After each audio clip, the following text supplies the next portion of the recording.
ময়মনসিংহ গফরগাঁও উপজেলায় বিএনপির ভারপ্রাপ্ত চেয়ারম্যান তারেক রহমানের রাষ্ট্র কাঠামোর ৩১ দফা বাস্তবায়নের লক্ষ্যে উঠান বৈঠক ও লিফলেট বিতরণ অনুষ্ঠিত হয়েছে।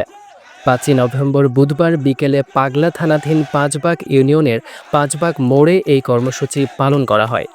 নির্দেশনা ময়মনসিংহ দক্ষিণ জেলা বিএনপির সদস্য, পাগলা থানা বিএনপির সাবেক যুগ্ম আহ্বায়ক, ময়মনসিংহ ১০ গফরগাঁও পাগলা আসনের ধানের শীষের মনোনয়ন প্রত্যাশী মানবিক নেতা অ্যাডভোকেট আল ফাতাহ খানের নির্দেশে এই কার্যক্রম হয়েছে।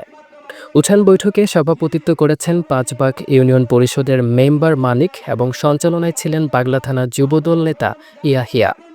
অনুষ্ঠানে বক্তব্য রাখেন পাগলা থানা বিএনপির সাবেক সদস্য আমির উদ্দিন পালোয়ান ও বাচ্চু, গফরগাঁও উপজেলা স্বেচ্ছাসেবক দলের যুগ্ম আহ্বায়ক দিদারুল ইসলাম, নিকুয়ারি ইউনিয়ন বিএনপি নেতা মোকসেদুল, পাগলা থানা কৃষক দলের আহ্বায়ক দিন ইসলাম দিলি, পাগলা থানা মৎস্যজীবী দলের আহ্বায়ক সাতির ব্যাপারী, টাঙ্গাব ইউনিয়ন যুবদলের সভাপতি মাহফুজ, পাঁচবাগ ইউনিয়ন যুবদলের সভাপতি ধনু মেম্বার, পাগলা থানা জাসাসের সদস্য সচিব কাজল, পাগলা থানা স্বেচ্ছাসেবক দলের যুগ্ম আহ্বায়ক ইউসুফ খান, যুগ্ম আহ্বায়ক পাগলা থানা স্বেচ্ছাসেবক দল আজাহার মাহমুদ, সিনিয়র যুগ্ম আহ্বায়ক পাগলা থানা মৎস্যজীবী দল আপেল মাহমুদ ও বিপুল, পাঁচবাগ ইউনিয়ন বিএনপি নেতা সবুজ এবং তাঁতি দলের আহ্বায়ক মনির সহ বিএনপির অঙ্গ ও সহযোগী সংগঠনের অসংখ্য নেতাকর্মী।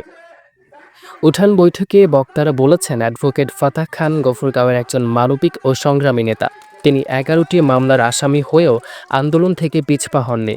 দুবার কারাবরণ করেছেন, হামলার শিকার হয়েছেন, এমনকি গুলিবিদ্ধও হয়েছেন। তবুও তিনি দীর্ঘদিন ধরে নেতাকর্মীদের পাশে থেকেছেন। তারা আরও বলেন, তারেক রহমানের ঘোষিত ৩১ দফা বাস্তবায়নে দেশের মুক্তি। আমরা আশা করি গফরগাঁও ১০ আসন থেকে যদি অ্যাডভোকেট ফাতাহ খানকে মনোনয়ন দেয়া হয় তবে বিএনপি ও সাধারণ জনগণ নিরাপদ থাকবে।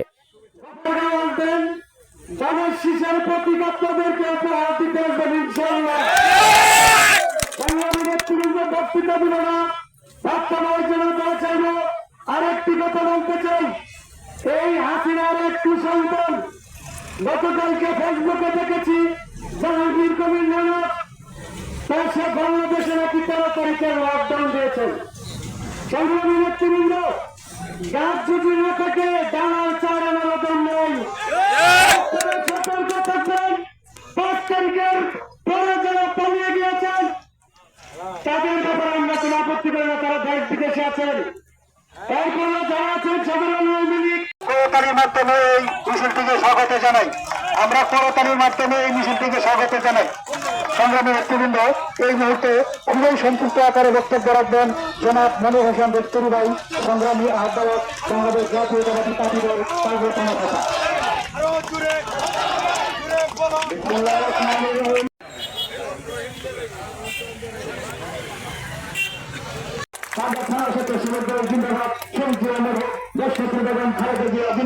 সবাইকে ধন্যবাদ।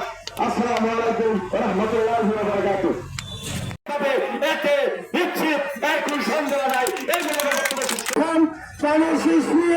আমাদের সামনে উপস্থিত হবেন এবং সর্বোপরি এই ঘটনা বলে পাচ্ছি না, আমরা শান্তি যদি চাই, শান্তির জন্য একটি ভাবনার চাই যেন আমরা শান্তিতে সকলের জনগণ থাকতে পারি।